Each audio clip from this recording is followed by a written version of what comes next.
허리 아프고 다리 땡기고 팔저리가 아프다고 해서 건강검진에서 CT, MR을 막 찍어버려요. 이거 아니에요. 내가 가끔 머리가 띵하고 기억력이 없어지고 머리도 아프고 그렇다고 머리를 CT나 MR을 찍는다? 그거는 어리석은 생각이에요. 명색이 대학병원인데 이거 돈 벌으려고 이렇게 하나? 우리나라에 좋은 의료 시스템이 있는데 그 어두운 그림자가 있다는 거를 아는 거 굉장히 중요합니다. 이걸 몰라가지고 낭패를 보는 환자분들이 너무 많아요. 내가 돈이 없는 것도 아니고 펫 한 방으로 끝나지. 펫이 제일 정확하고 비싸다며. 펫은 가장 안 정확한 검사예요. MRA는 한번 찍어보셔야 돼요. 또 그 다음에 쓸데없다고 생각하는 거는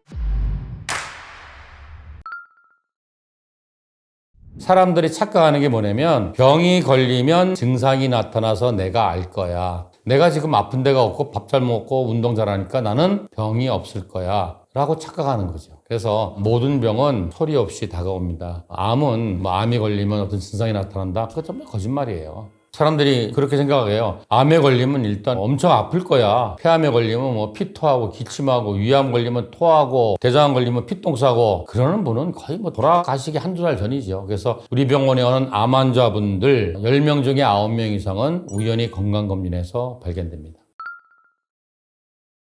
많은 환자가 그래요. 항암하는 날 아침마다 혈액검사 하거든요. 그러면 제가 대학병원에서 항암할 때마다 싹 다 하는데요. 근데 혈액검사를 하는 책이 있어요. 참고책이. 이렇게 두꺼워요. 검사 항목이 몇만 개는 될걸요. 그 중에서 뭐예요? 대학은 거의 다 의료보험으로 될 수 있는, 즉 이 사람이 이렇기 때문에 이걸 해야 돼 라고 되는 거 몇 가지밖에 안 해요. 특히 암 환자 같으면 오늘 항암할 수 있어 없어 이것만 보는 거예요. 근데 환자들은 대학병원은 혈액검사를 엄청 많이 하는 사람. 그래서 이런 것도 많아요. 그래서 만성 간염 환자다 그러면은 6개월이나 1년마다 간 기능 검사하고 간 초음파하는 게 학회 공고사항이에요. 이 사람 건강검진 안 맞는 사람 많아요. 왜 안 맞냐면 6개월마다 내가 서울대학병원 가서 간 전문 박사님한테 싹 다 검사해. 모든 걸 다 검사하는 줄 알아요. 이런 분 정말 많아요.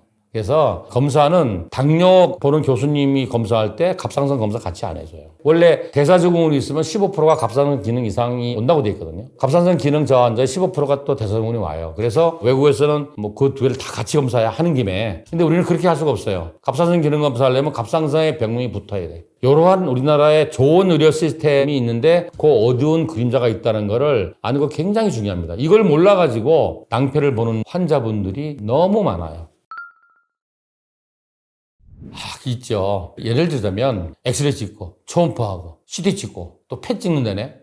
이거 대학병원이 말이야 명색이 대학병원인데 이거 돈 벌으려고 이렇게 하나? 이거 아니에요. 엑스레이로 못 보는 걸 CT로 볼 수 있고, CT로 못 보는 걸 MRI로 볼 수 있고, 또는 엑스레이에서 뭔가 수상하기 때문에 더 정밀하게 CT나 MRI를 할 수 있고. 왜냐하면 어떤 검사도 필요 충분히 되지 않아요. 그걸 우리가 검사에 민감도와 특이도가 있다 그래요. 그래서 민감도는 병이 있는 걸 있다고 알아낼 확률, 특이도는 병이 없는 걸 없다고 알아낼 확률인데 이게 100%인 검사는 하나도 없어요. 그러니까 환자들이 그래요. 아니 말이야, 이럴 것 같으면 내가 돈이 없는 것도 아니고 펫 한 방으로 끝나지. 펫이 제일 정확하고 비싸다며 뭐하러 사람 계속 오라가라 하면서 하냐 그러는데 그건 어리석은 생각이에요. 펫은 가장 안 정확한 검사예요. 그래서 펫은 그냥 대충 저 동네에 나쁜 놈들이 있어를 아는 거야. 펫의 원리가 뭐냐면은 요만한 링거를 맞아요. 그게 포도당이에요. 근데 포도당 분자에 핵을 발라놨어. 그래서 착 주사를 넣으면 20초 만에 심장을 통해서 온몸을 싹 가잖아요. 포도당은 당지수가 100이잖아. 혈당이 피클 쳐버리잖아. 그러니까 몸속에 있는 막 세포분들을 빨리빨리 해서 에너지가 많이 필요한 놈들, 염증세포라든지 암세포로 다 들어가는 거예요. 그럼 이제 만약에 이게 여기에 암이 있거나 여기에 염증이 있으면은 여기로 다 가는 거예요. 근데 그 포도당에 핵을 발라놨다 그랬죠? 그래서 핵이 반짝반짝 나오는 걸 그걸 감막 카메라로 탁 찍는 게 펫이에요. 그럼 만약에 여기서 반짝반짝하면 이 피부에 문제 있는 건지, 여기에 힘줄에 문제가 있는 건지, 뼈에 문제가 있는지 모르잖아요. 그래서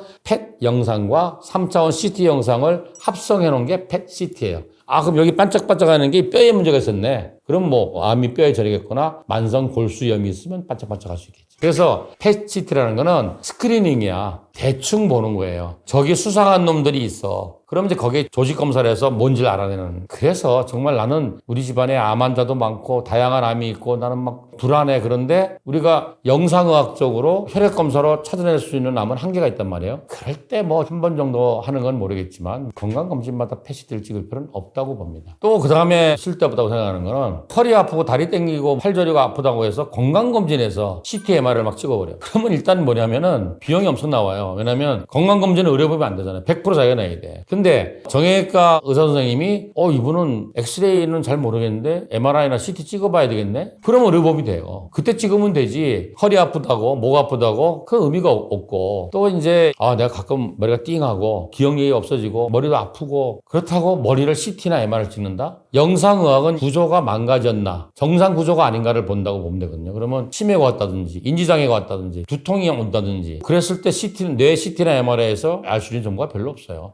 물론 이딴만한 뇌 종양이 있어갖고 뇌압이 올라가서 두통이 못 모르겠지만 그 정도 되면 이제 신경학적 증상이 나타나죠. 한쪽 눈이 잘 안 움직인다든지 말이 안 나든지 이렇게 되면은 당연히 그는 신경외과나 신경과 선생님이 보다를 내리죠. CT나 MRI. 그래서 그거는 건강검진에서 꼭 할 필요가 있겠는가. 뇌도 CT나 MRI보다 MRA는 한번 찍어보셔야 돼요. 이게 뭐냐면 MRI는 뇌 실질부의 구조를 보는 거고 MRA는 MRI에다가 A가 엔지오그램이라는 거야. 혈관 조영술이에요.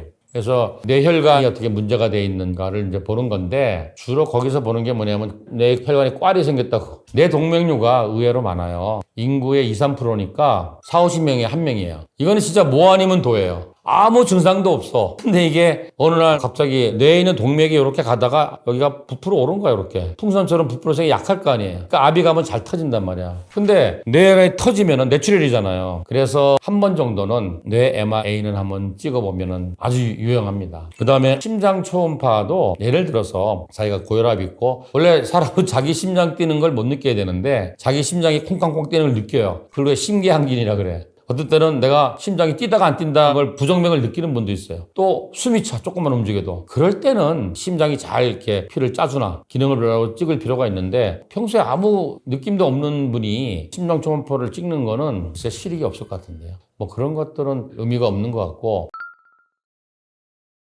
위내시경은 35세 이후부터 한다고 돼 있어요. 위내시경은 30대 중반 넘어가면 매년 하세요. 그러면 위내시경 한 사람의 절반 이상은 우리나라에서 위염 나올걸요. 맵고 짜고 이런 거 많이 먹어서. 그래서 그중에서도 뭐 위축성 위염이라든지 장상피 화상 같은 거는 또 이게 나쁘게 발전할 수도 있으니까 위내시경은 매년 하자. 특히 내가 폭식을 하거나 야식을 하거나 술을 먹거나 맵고 짜고 맛있는 걸 많이 먹으면 매년 하자. 그 다음에 대장내시경을 잘 안 해요. 대장내시경을 국가검진은 없어요. 없고 이제 54세인가부터는 잠열검사라고 해갖고 대변에 피가 있나를 봐요. 그리고 이제 거기서 잠열검사에서 피가 나오면 대장내시경 해줘요. 잠열이 나올 정도면 대장암이라 그러면 굉장히 진행된 거거든요. 그때 검사에서 뭐예요? 그러니까 우리나라가 대장암 전 세계 발병 1위 국가 됐잖아요. 근데 대장암이 점점 나이가 젊어지고 대장용종이 20대로 나와요. 대장내시경은 매년은 아니지만 학회 공고는 그래요. 135 그래가지고 50이 넘어서 대장내시경에 때 아무것도 없다 깨끗하다 그러면 5년 있다 해라. 왜냐면 선정이 대장암으로 되는 게 한 10년 걸린다 그러니까. 그리고 용종 뗐다. 그러면 3년 후에 해라.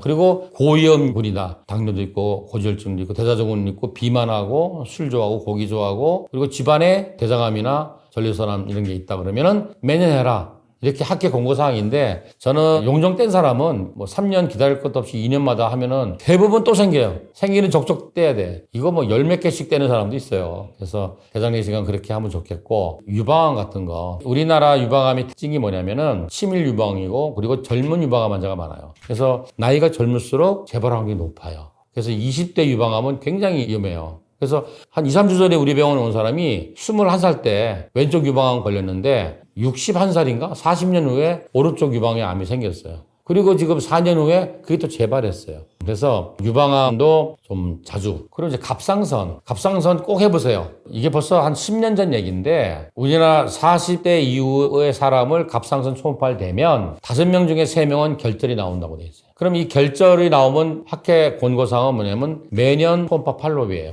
처음 추적 검사를 하게 돼 있는데 그때 내가 갑상선 학회 갈 때 물어봤어요. 갑상선 결절이 나오면 내년에 검사하러 오세요. 그러면 잘 안 오거든요. 그러면서 또 꼭 물어봐요. 이거 놔두면 암 됩니까? 그래요. 이거 암 될 수도 있으니까 내년에 검사하러 오세요. 그러면 그 사람은 그날부터 암 환자 돼. 잠도 못 자. 근데 아예 암 안 돼요. 그런데 혹시 모르니까 오세요. 그러면 안 와요. 그래서 다른 선생님들은 어떻게 이야기하냐고 그랬더니 아주 원로 교수님이 나는 그렇게 말한대요. 이놈은 암이 안 되는데 그 옆에 놈이 암이 될 수 있어. 그러니까 해마다 검사하세요. 이렇게 얘기한대요. 그래서 갑상선이 지금 남녀 전체 암 1위잖아요. 조기에 발견해서 수술하면 완치율이 거의 100%예요. 근데 문제가 갑상선암도 수술 아니고 다른 방법이 별로 없어요. 일단 방사선 치료가 잘 안 들어요. 그리고 확실한 항암제도 없어요. 그래서 이게 재발하면 방사선 동요선 몇 번 쓰다가 손을 못 쓰게 돼요. 그래서 우습게 볼 게 아니고 초음파만 되면 되니까. 그래서 갑상선도 일찍 하고 만약에 결절이 있다 그러면은 매년 검사하시고 결절이 없어도 4, 5년에 한 번씩 하면 반드시 언제가 생길 가능성이 많습니다. 그리고 복부 초음파는 좀 비만하거나 그런 분들 가능하면 1년에 한 번씩 하세요. 초음파도 이게 소리니까 방사선이 아니잖아요. 그러니까 갖다 대면 복부에 있는 거 다 봐주잖아요. 간, 췌장, 담도, 비장까지 다 봐주니까 얼마나 좋아요. 그래서 또 요즘에 전립선암이 급속도로 늘고 있거든요. 그래서 주로는 이제 전립선 비대증이지. 50대는 50%가 전립선 비대증이 오고 60대는 60%, 70대는 70% 온다고 돼 있어요. 그러나 이제 그 중에서도 전립선 암도 있으니까 전립선 초음파도 50이 넘으시면 꼭 해보시고 만약에 비대증이 있다 그러면은 그것도 1년에 한 번씩은 하셔서 혹시 나쁘게 되지 않는 한을 검사해 보시는 게 어떨까 싶습니다.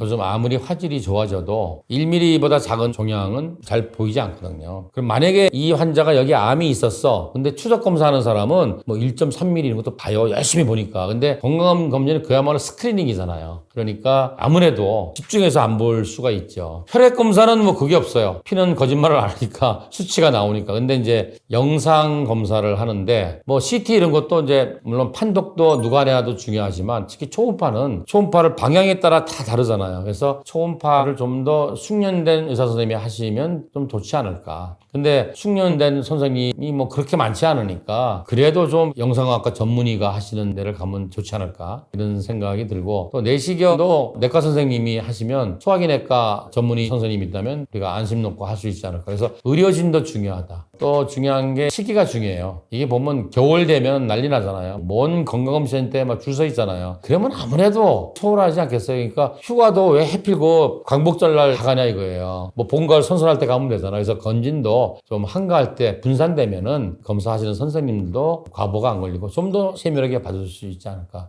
그런 생각 듭니다.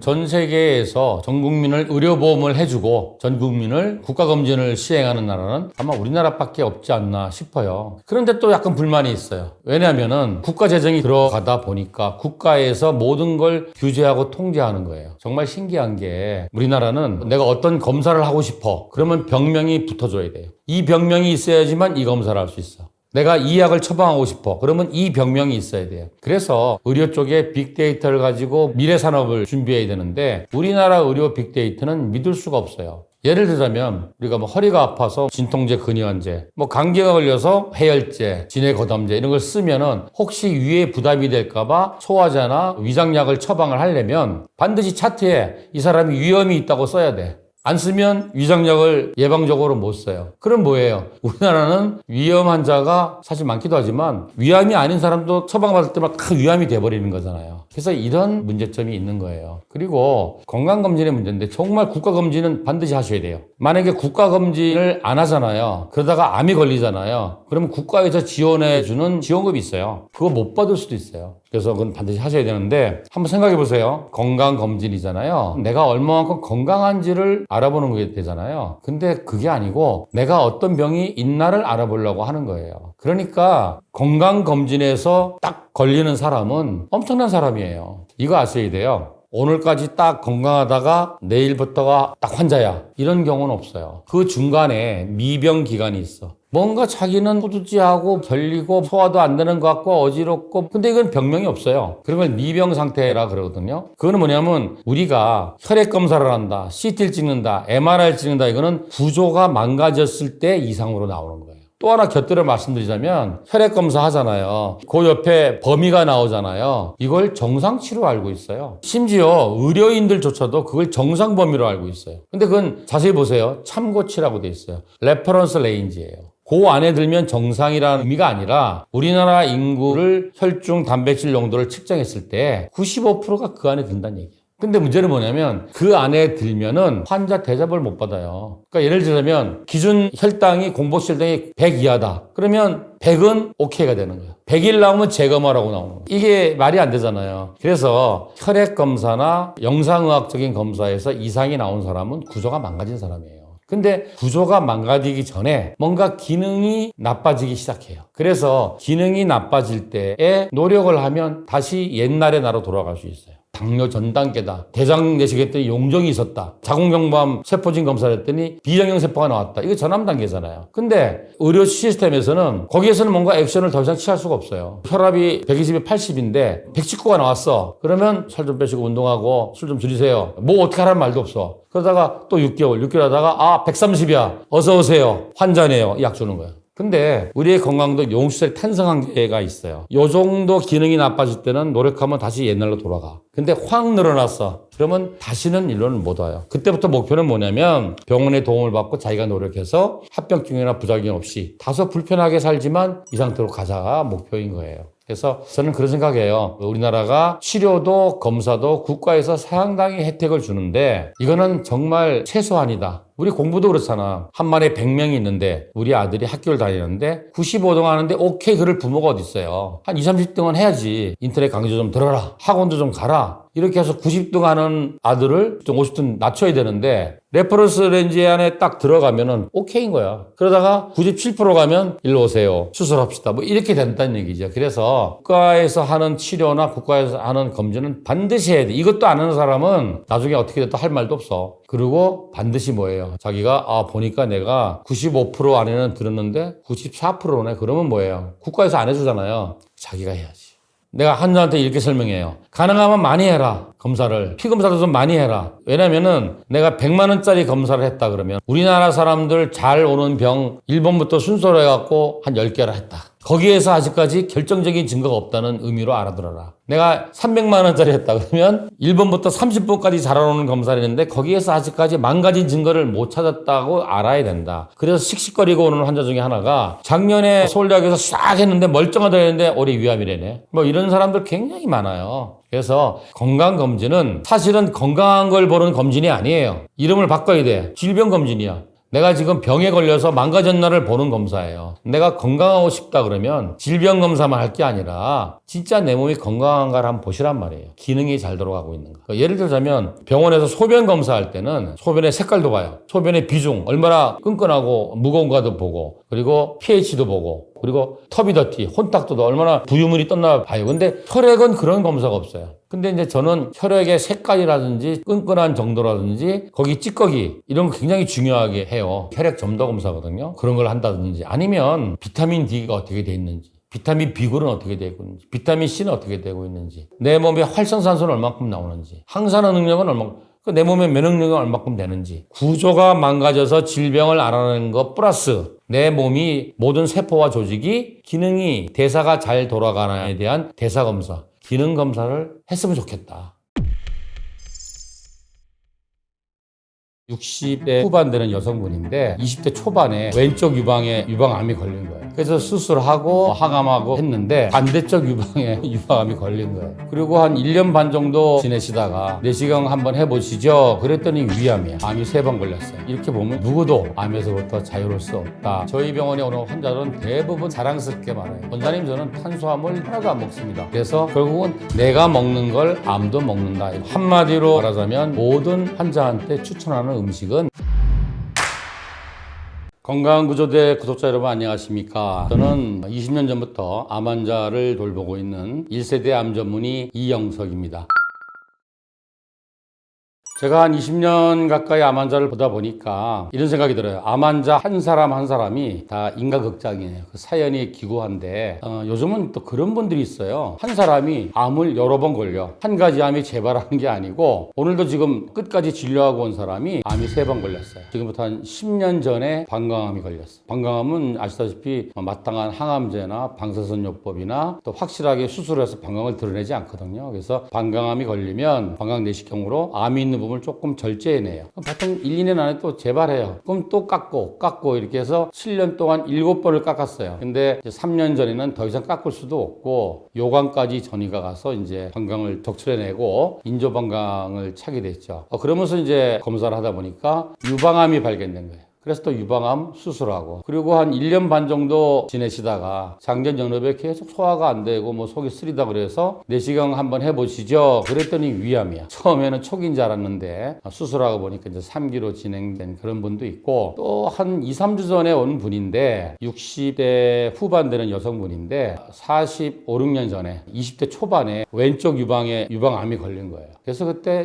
유방을 전절제하고 보형수술을 하고 지내다가 5년 전 그러니까 40년 후에 반대쪽 유방에 유방암이 걸린 거예요. 그래서 수술하고 항암하고 했는데 작년에 4년 만에 또 오른쪽 유방이 재발을 한 거예요. 이렇게 보면 이 암이라는 게 정말 이게 우리한테 너무나 가까이 와 있고 누구도 암에서부터 자유로울 수 없다는 생각이 드는 것 같습니다. 암이 어떤 음식을 좋아하느냐? 그거는 이렇게 생각하면 돼요. 내가 좋아하는 음식을 암도 좋아한다. 맛있는 거. 음식이 맛있으려면은 몇 가지 조건이 있어요. 첫 번째는 지방이 들어가야 돼. 두 번째는 소금이 많이 들어가야 돼. 그래야지 맛이 나요. 거기다가 첨가물이 많이 들어가야 돼. 그리고 자꾸 뭔가 식재료를 갖고 장난을 쳐야 돼. 볶고 지지고 삶고 뭐 여러 가지 가공을 해야 돼요. 그래서 결국은 내가 맛있게 잘 먹고 싶어하는 음식을 암세포도 좋아한다. 우리가 가장 중요한 게 먹거리인데 먹거리에 대해서 일반인 경우에 따라서는 의료인들도 잘못 알고 있거나 모르는 경우가 많아요. 차라리 모르면 되는데 잘못 아는 게 문제예요. 저희 병원이 이제 거슴요법이라고 식이요법을 중심으로 하는 병원이니까 저희 병원에 오는 환자들은 대부분 나름대로 식이요법을 하는 상태에서 와요. 자랑스럽게 말해요. 원장님 저는 탄수화물 하나도 안 먹습니다. 그래요. 그래 왜 그래요? 그러면 아니 암세포가 탄수화물 먹고 사니까 안 먹죠. 그래요. 그럼 뭐 먹어요? 그러면 저는 채소하고 현미밥 먹습니다. 그렇게 얘기해요. 그러면 에너지를 만드는 탄수화물, 단백질, 지방 중에서 채소나 현미는 탄수화물이 제일 맞겠죠. 근데 사실은 이걸 아셔야 돼요. 암세포뿐만이 아니라 우리 정상세포도 에너지원은 탄수화물이에요. 에너지원은 단백질과 지방이 아니에요. 그래서 결국은 내가 먹는 걸 암도 먹는다 이렇게 생각하시면 돼요. 그런데 단지 좋은 탄수화물이 있고 나쁜 탄수화물이 있는 거죠. 나쁜 탄수화물은 뭐냐 하면은 여러분들 혹시 그 당지수란 말 많이 아실 거예요. 그러니까 예를 들어서 우리가 김밥도 먹고 뭐 김치도 먹고 나물도 먹고 밀가루도 먹고 하는데 그게 다 탄수화물이잖아요. 우리는 탄수화물을 먹지만 이 세포는 탄수화물을 먹지 못해요. 다시 말하면 우리가 탄수화물을 먹으면 입부터 위를 통해서 췌장을 통해서 소장에서 포도당이라는 탄수화물의 끝판왕 마지막 분자로 쪼개진 다음에 포도당이 혈관으로 들어가서 혈액을 타고 온몸 세포로 들어가는 거예요. 그래서 포도당 100g을 정맥 주사를 놓으면 혈당이 100이 올라가요. 그걸 기준으로 했을 때 감자는 100g 먹으면 혈당이 얼마 올라가느냐? 시금치는 돼지고기는 이게 당 지수잖아요. 당 지수가 높다는 말은 먹자마자 혈당이 피크로 올라간다는 얘기지. 이걸 우리가 이제 혈당이 피크 친다 그러는데 이렇게 혈당이 순식간에 올라가는 탄수화물은 나쁜 탄수화물이에요. 걔네들은 다 뭐냐면 우선 몸속에 있는 암세포로 다 들어가서 암세포를 배불리 먹인 다음에 그 남은 걸 가지고 정상세포를 먹이게 되는 거예요. 근데 좋은 탄수화물은 뭐냐면 혈당 피크가 안 일어나요. 그래서 탄수화물을 먹으면 포도당으로 쪼개진 다음에 서서히 피로 흡수돼서 세포로 들어가는 거예요. 이렇게 혈당이 서서히 올라가서 서서히 내려가는 거는 좋은 탄수화물이네요. 얘는 왜 좋은 탄수화물이냐 하면은 모든 세포에 골고루 들어가는 거예요. 그러면 우리가 아무리 말기암 진행된 암 환자라 할지라도 전체 우리 몸의 세포가 60조에서 100조 개라 그러는데 아무리 암이 진행돼도 세포 전체의 비율을 따지면 1%가 안 될 거예요. 그러니까 뭐냐면 먹은 탄수화물의 99%는 정상세포로 가고 1%만 암으로 간다. 이렇게 아시면 되겠습니다.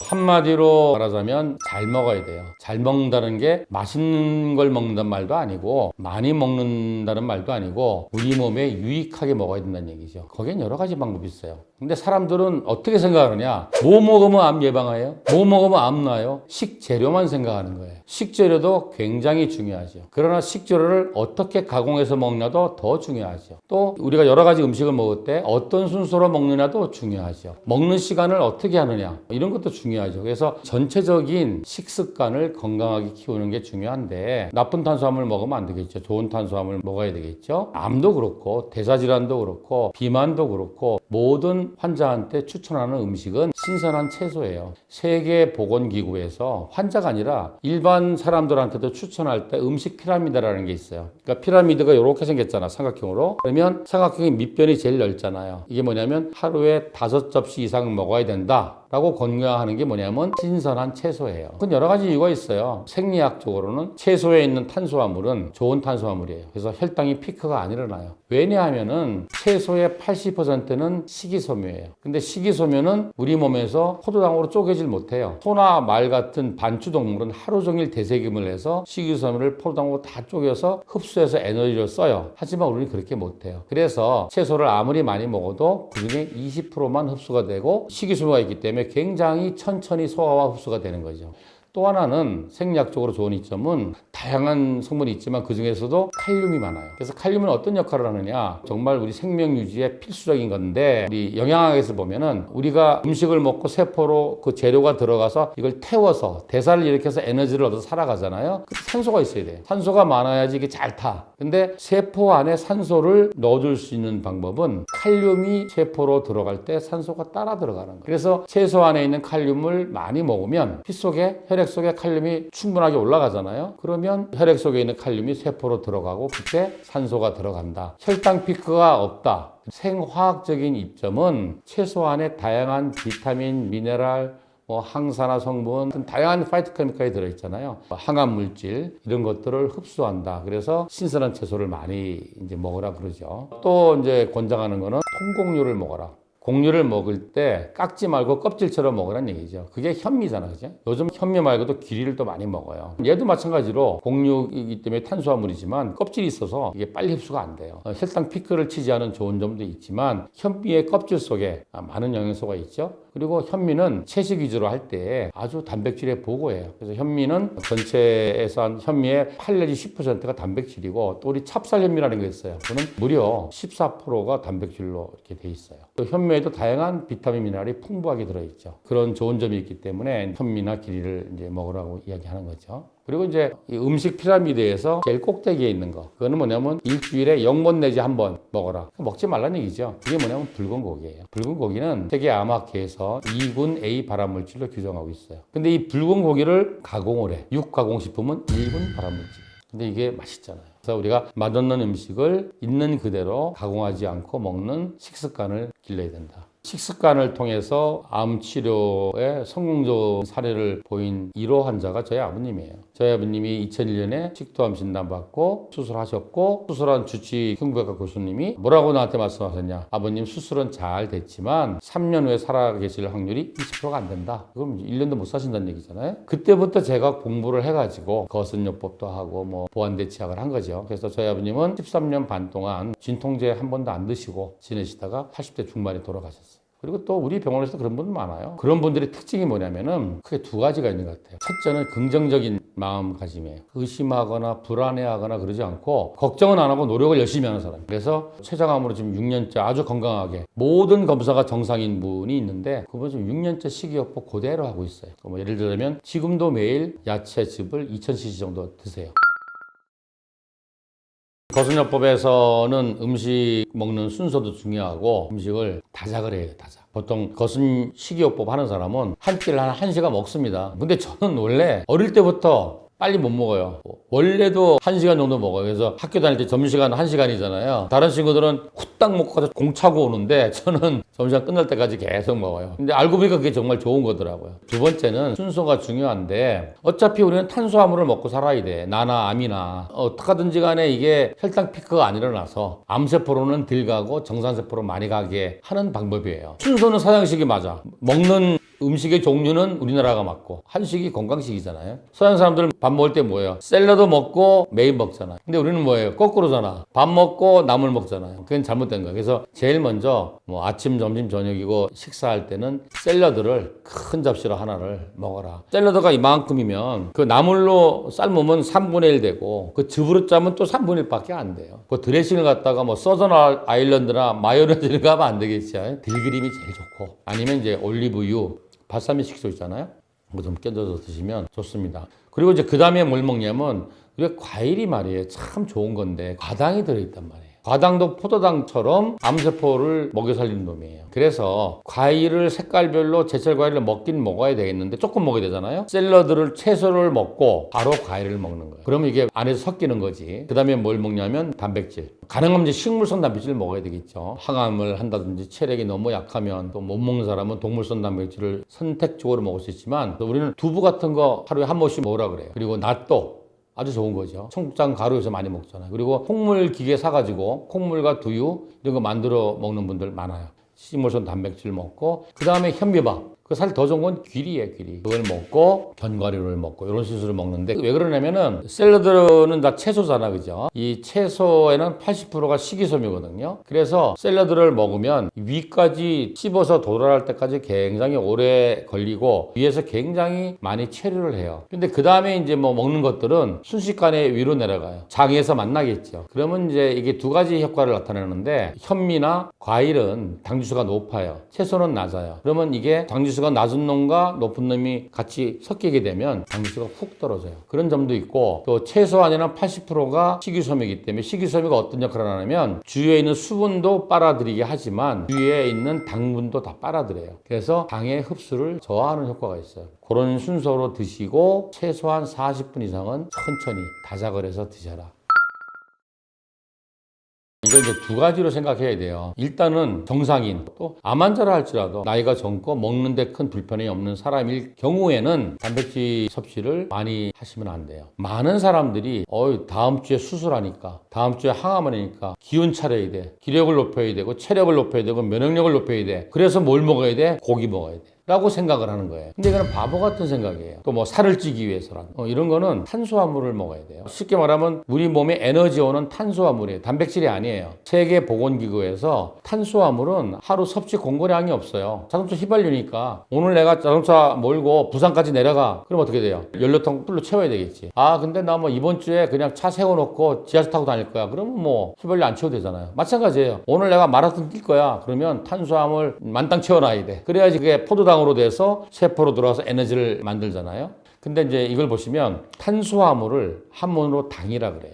포도당, 과당 그래요. 당이 달달하고 맛있다는 얘기예요. 밀가루로 만든 케이크, 푸딩, 디저트, 케이크 얼마나 맛있어요. 특히 여자분들. 우리나라도 잘 살게 되니까 맛있는 걸 많이 먹게 돼. 근데 운동을 안 해. 저기 갈 때도 다 차 타고 다니지 걸어 다니는 사람 없잖아요. 우리 인간이 이렇게 하루에 3끼 식사를 꼬박꼬박 한 게 몇십 년 안 돼요. 옛날에는 먹을 게 있을 때는 먹고 없을 때는 굶고 이러는 거예요. 탄수화물을 이만큼 먹었는데 이만큼밖에 안 썼어. 그럼 이만큼은 우리 몸속에 저금할 수 있는 능력을 주셨어요. 근데 아이디어한 거는 우리가 돈은 이만큼 벌고 이만큼 써서 이만큼 저금을 해서 자꾸 불려야 되지만 탄수화물은 즉 우리의 에너지는 이만큼 먹었으면 오늘 이거 다 소진해야 돼. 이게 건강의 비결인데 옛날에는 이만큼 먹고 이만큼 쓰니까 전부 다 피골이 상접해가지고 지금 북한이 그러려나? 근데 지금은 이렇게 됐잖아요. 먹고 쓰고 남은 탄수화물을 몸속에 지방 형태로 저장을 해놔요. 그래서 제일 처음에는 피하지방, 그래서 통통해지는 거죠. 지방흡입 아무리 해도 몸무게 1kg 안 줍니다. 그 다음에는 이제 뭐냐면 내장에 저장해 놓죠. 근데 보세요. 단백질은 뭔가 몸을 구성하는 벽돌이에요. 그래서 자라는 아이들은 벽돌이 많이 필요하잖아요. 자꾸 몸이 크니까. 그래서 많이 먹어야 돼. 그런데 다 자란 사람은 벽돌이 더 필요 없어요. 그래서 매일매일 허물어지는 소실되는 단백질만 보충하면 돼요. 그게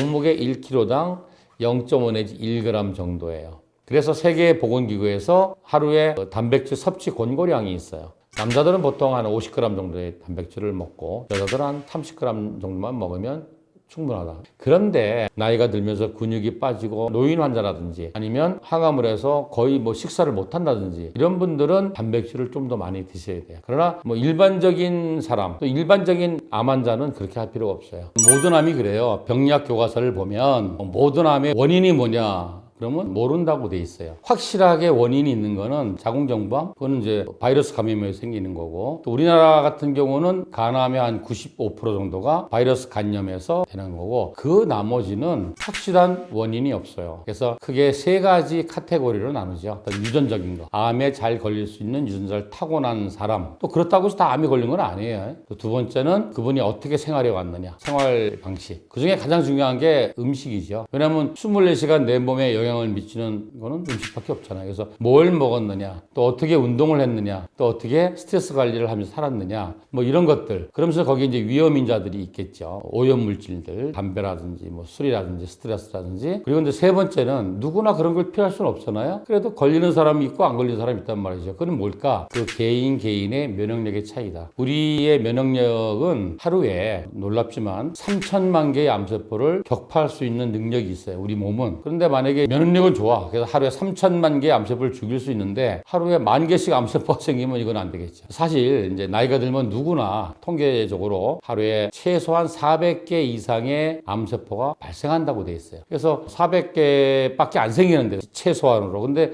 면역력이 꽝이야. 그러면 또 암이 될 수 있겠죠. 그래서 복합적인 원인이다. 이 원인을 보면 또 우리가 암을 어떻게 예방하고 치료할 수 있냐는 답이 나오겠죠. 첫째, 유전자는 어떻게 할 수가 없어요. 두 번째는 생활 방식은 우리가 고칠 수 있겠죠. 특히 위험인자는 줄여나갈 수 있겠죠. 좋은 음식, 건강한 식습관, 그리고 규칙적인 운동, 스트레스를 어떻게 잘 처리하느냐, 뭐 이런 것들. 그리고 이제 우리가 면역력을 높이기 위한 노력을 어떻게 하느냐, 뭐 음식이든 뭐 운동이든 영양제든 뭐 이런 걸 통해서 면역을 높이는 거. 이게 예방과 그리고 치료의 중요한 부분이 되겠죠. 제일 먼저 비타민C 갖고 암을 좀 어떻게 해볼까 한 의사 선생님이 두 분 있었어요. 카메론 박사라는 분하고 폴링 박사라는 분이 이제 비타민 그러면 영양제 있잖아. 뭐 감기 걸리면 먹고 이걸 암 환자한테 한번 해볼까? 아마 60년대일 거야 아마. 다 미친 사람이 얘기를 들었겠죠. 근데 나중에 그 두 분이 각각 노벨상 받았어요. 노벨 화학상, 노벨 평화상. 비타민 C가 크게 이제 두 가지 용도로 쓰일 수 있다고 생각하시면 돼요. 일반적으로 입으로 먹는 정도의 농도는 세포를 죽이는 산화제가 아니고 세포를 살리는 항산화제고 면역제예요. 먹는 비타민은 아무리 많이 먹어도 피 속에 일정 농도 이상 안 올라가요. 반대로 혈액 속의 농도를 엄청나게 올려서 항암제처럼 산화제로 쓰는 방법이 있어요. 항암제가 결국은 강력한 활성산소를 일으켜서 암세포를 공격하는 건데 비타민C도 아주 고농도로 정맥 주사를 놓게 되면 암세포마다 다르지만 혈중 농도가 400mg/dL 정도가 되면은 암세포를 공격하더라. 이제 이런 논문을 근거로 시작한 거예요. 그 정도 농도가 올라가면은 혈액 속에 들어가는 비타민 C가 우리 거품 나는 소독약 있잖아요. 과산화수소수라는 활성산소가 돼요. 우리 몸의 활성산소는 세 가지 형태가 있는데 그 중에 하나가 과산화수소수예요. 그래서 이 과산화수소수가 암세포에 들어가서 암세포를 공격하는 거죠.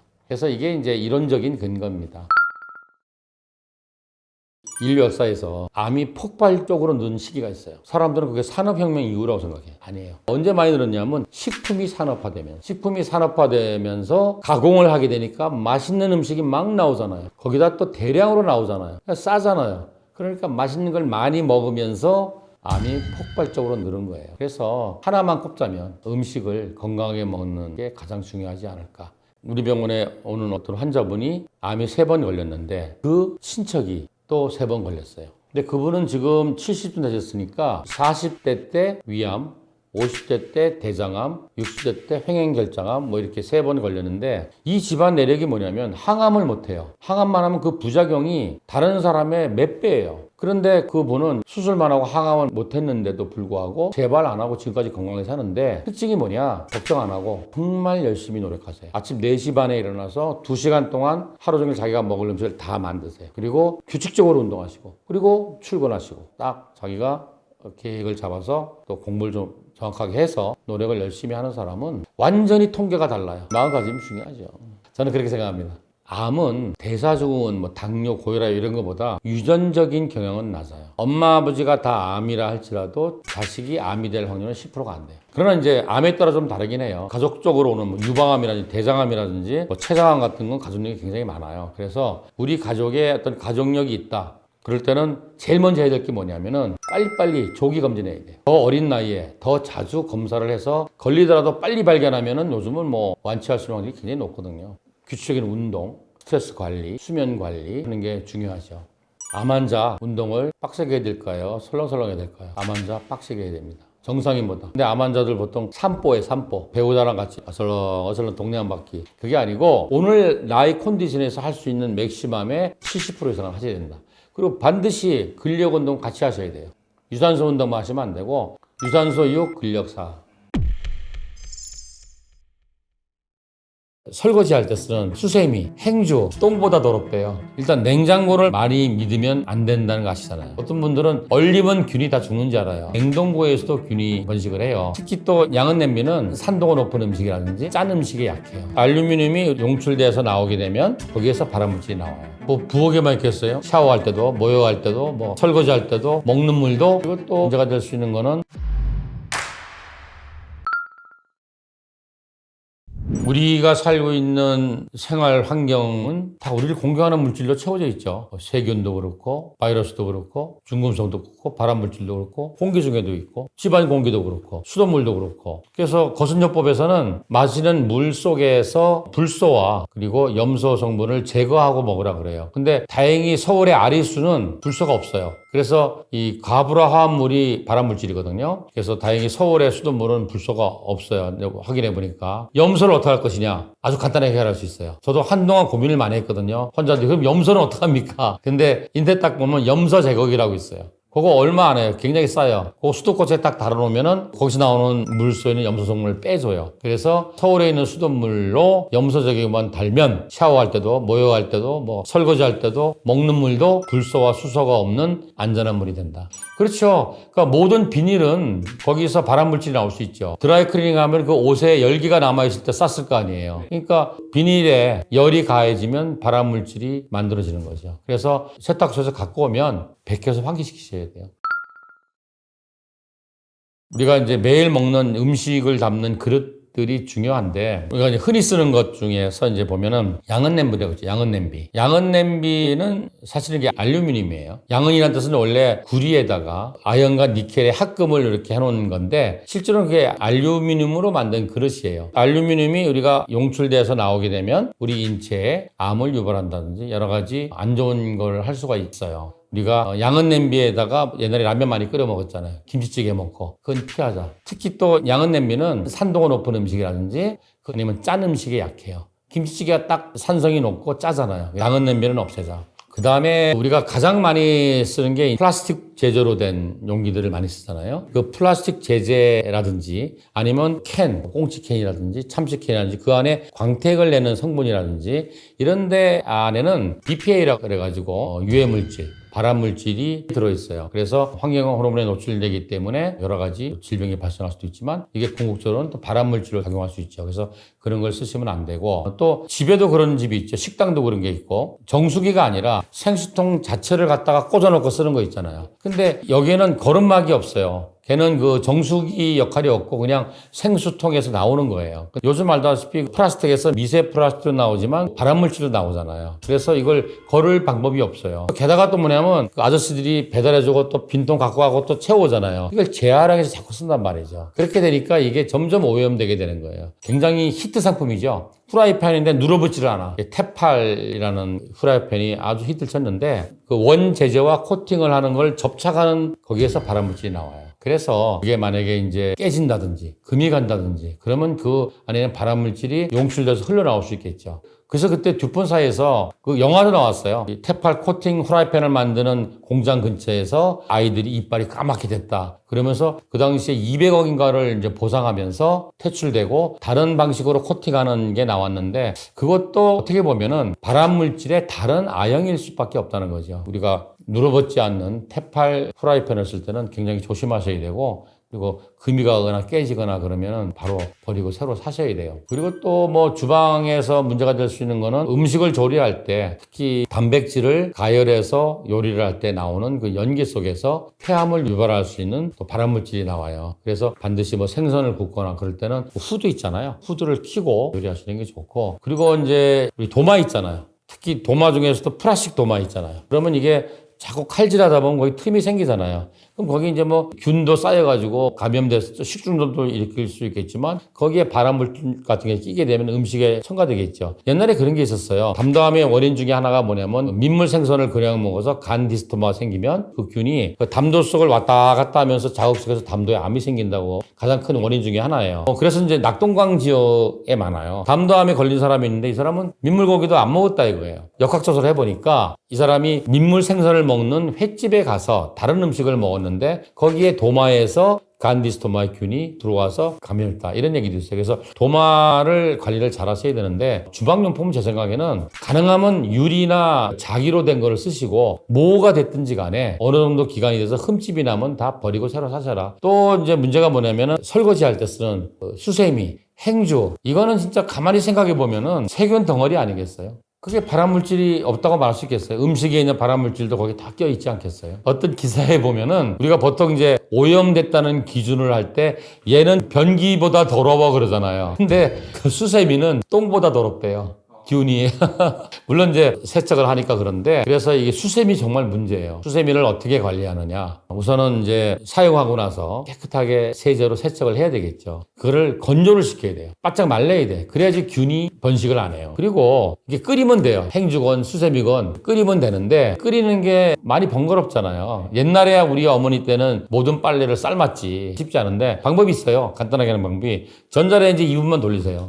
그러면 삶는 거가 똑같은 효과가 나타나요. 그렇게 하더라도 그냥 일정 기간이 되면 버리고 새로 사세요. 잊어버리기 쉬우니까 매일매일 설거지한 다음에 깨끗하게 빨아서 말린다. 그리고 뭐 일주일에 한 번 날짜를 정해서 전자레인지 2분씩 돌린다. 그리고 보름에 한 번이나 한 달에 한 번은 버리고 새로 산다. 수세미가 제일 문제인 것 같아요. 또 하나는 뭐냐면은 음식물 찌꺼기가 문제인데 싱크대에 보면은 이제 설거지하거나 음식물 찌꺼기 나오면은 거기 홈에다가 이거를 그때그때 처리를 안 하고 그냥 깨끗하게 물로 버린 다음에 쌓아두는 분들이 있어요. 아니면 그걸 또 냉장고에 얼리는 분도 있어. 그러지 마시고 가장 좋은 거는 그날 음식물 쓰레기를 처리하면 되는데 그게 번거로우시면은 밀폐 용기를 사셔가지고 밀폐 팩을 준비하셔가지고 그날 나오는 음식물 쓰레기는 팩에 넣어서 용기에 넣어서 보관했다가 2, 3일에 한 번씩은 갖다 버리는 그래서 음식물 쓰레기를 어떻게 잘 처리하는가 이게 굉장히 중요할 것 같아요. 일단 냉장고를 많이 믿으면 안 된다는 거 아시잖아요. 냉장고에서도 균이 번식하고 냉동고에서도 균이 번식을 해요. 그래서 우리가 이제 플라스틱 밀폐 용기를 많이 쓰는데 우리가 몰랐는데 플라스틱에서 미세 발암물질이 나온다는 게 알려졌잖아요. 그래서 요즘은 유리나 스테인리스나 자기나 이런 보관 용기가 나왔어요. 그래서 가능하면은 플라스틱 보관 용기보다는 유리로 되는 것도 사실 있거든요. 스테인리스 보관 용기를 쓰시는 게 더 안전합니다. 그 요즘 이제 전자레인지를 많이 쓰시잖아요. 근데 이제 우리 그 전자레인지에 넣을 수 있는 용기들이 있잖아요. 거기에 보면은 식약처에서 인정한 표시가 다 나와 있어요. 성분이 뭐라고. 그 중에서 전자레인지에 돌릴 수 있는 거는 두 가지밖에 없어요. 하나는 HDP이고 하나는 PP예요. 그래서 전자레인지에 데필 수 있는 용기를 사실 때는 그를 인증 마크를 확인하고 사셔야 됩니다. 그리고 또 하나 많이 쓰는 이 식기 중에서 멜라민 수지라는 게 있어요.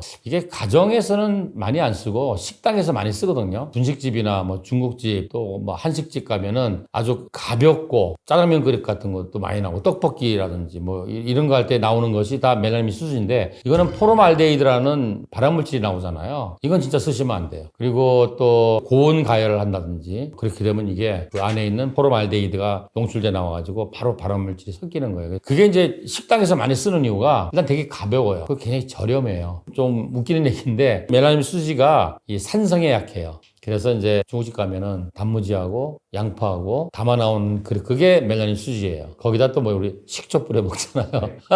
그러면은 이게 아주 안 좋은 거죠. 그리고 이제 이거를 전자레인지에 또 소독을 한다고 그 자외선 소독기 같은 데 돌리잖아요. 그 자외선 소독기에 너무 많이 돌리면 안 돼요. 그러면 이게 색깔이 변색이 돼요. 그 색깔이 변색됐다는 건 코팅이 깨졌다는 얘기죠. 그럼 그 안에 있는 발암물질이 나온다는 얘기죠. 그래서 우리 가끔 식당 같은 데 가면 컵이 있는데 색깔이 다른 놈들이 있어. 걔는 버려야 돼요. 혹시 집에도 그런 게 있을지 몰라요. 주방은 우리가 음식을 먹는 곳이고 음식을 요리하는 곳이잖아요. 우리 건강과 생명과 직결되기 때문에 근본적으로 다 일회용이다 라고 생각하시는 게 가장 편하고 두 번째 하고 싶은 말은 냉장고를 믿지 마라. 어떤 분들은 얼리면 균이 다 죽는 줄 알아요. 그렇지 않잖아, 그죠? 그래서 우리가 매일 쓰는 음식과 직접 접촉하는 것들 있잖아요. 얘네들은 다 일회용이라는 개념을 가지고 사용하시면 좋겠습니다. 나무로 된 주방용품들이 많은데 이게 정말 고급스럽고 좋은 거죠. 근데 이게 계속 우리가 물에 접촉을 하잖아요. 먹고 나면 또 설거지하고 그러다 보면 여기서 코팅이 벗겨지면서 거기서 또 균이 번식할 수 있잖아요. 지금 말씀드리는 거는 식당에서 나온 일회용 나무젓가락이 아니고 집에서 쓰는 고급 나무젓가락도 그렇다는 얘기죠. 그리고 일회용 나무젓가락은 그거 굉장히 안 좋은 거예요. 식당에서 나오는 일회용 나무젓가락은 웬만하면 쓰시지 마라.